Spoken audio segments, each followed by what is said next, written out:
Hi, this is Malika of Evanston Live TV.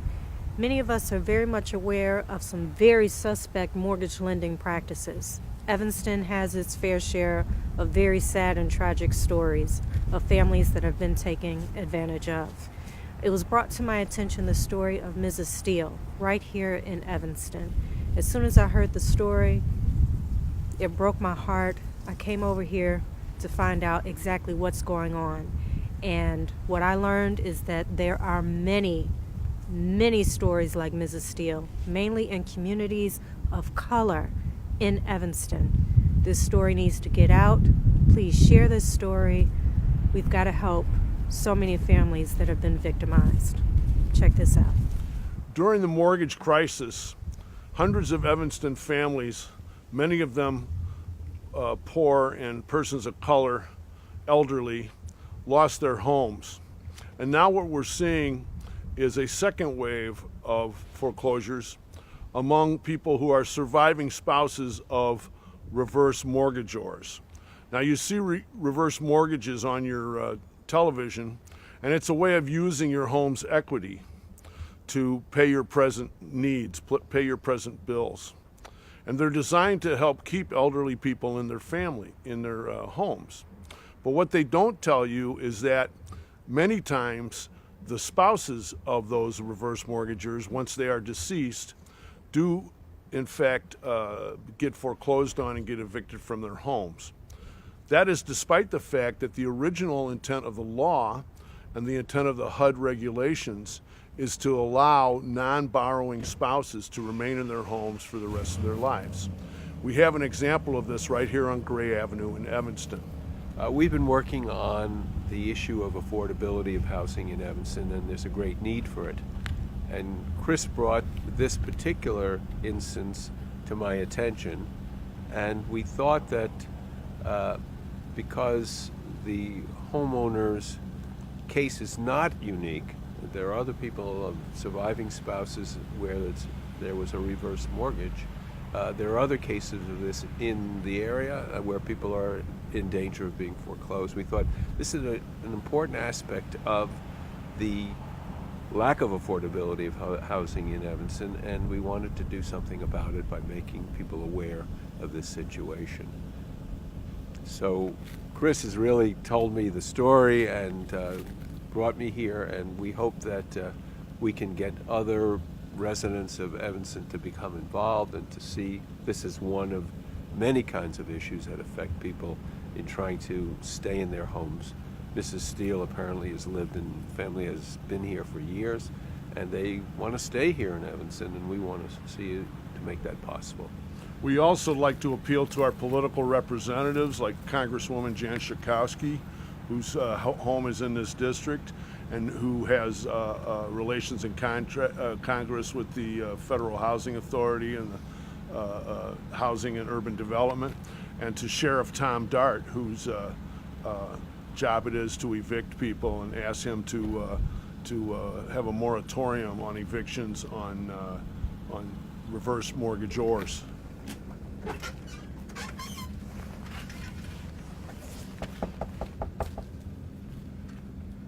Mrs. Steele? Oh, hello. Hi, Audrey. And then Jerry had grown up in this house? Lived in this house? Yeah, this was his mother's house. He, lived here with her for a while. And at some point, Jerry retired, and you got this reverse mortgage. Yes. And do you remember? I've seen the papers. I seem to remember maybe it was around 2002, 2004, maybe. Yeah, around it's about 2002, 2003. And you mentioned that Jerry saw an ad on the television. Yes.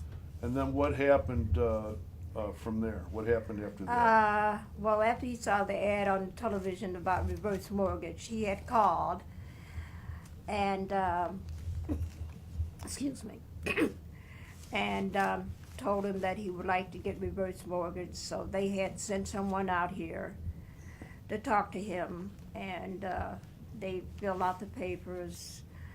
My husband signed the papers, and they told him how much he would get back, from I guess from the equity, whatever. And after he signed the papers and everything, and the man explained to him things, then the man left. So you signed the papers in the house? Yes. And then was it your understanding that Jerry could live here as long as he was living, he could stay here? To my understanding on the reverse mortgage, long as he's living, he can stay in the house. And if he's married, but the spouse, after if he passes away, the spouse could stay in the house. But at the time, that the reason that they, the mortgage company sold the house.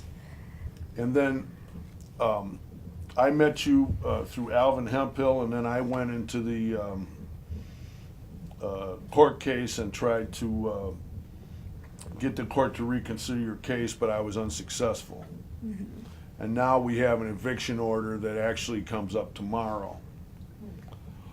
So what we're trying to do here is to draw attention to not just Ms. Steele, but hundreds of surviving spouses of reverse mortgagors who are being evicted and who most of them have nowhere else to go. And Audrey has a unique situation because she also has custody of I'm sorry, what's your son's name again? Kevin. She has custody of Kevin Adams also. So that's why we're making this appeal to our elected representatives to create affordable spaces for people to live, and I think I heard a term at City Council, age in place. Was that a term they use? And to for older people to remain in their homes.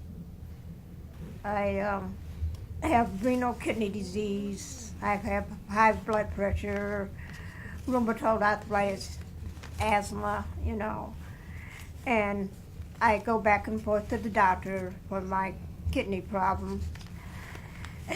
And it's been a lot of stress on me, It's been where I feel like just giving up. And I have, talked to my pastor, and he told me just have faith, he said everything is going to work out for you. So I listened to him, and I believe everything is going to work out for me. It's going to take some time, but everything probably will work out for me. You've got a great attorney working with you, and Elliot is out there backing you on this, so you've got a lot of support, and our heart definitely goes out to you, and we hope we can really get this out to everybody and save some other families as well that's been victimized by this situation. But you are Steele. I'm looking at you like Steele right now. But I know it's got to be, gosh, I can't even imagine. Yeah, it's hard. It's really hard, But I'm a faithful person. I'm a church-going person, and I believe in God. That's my sole survivor.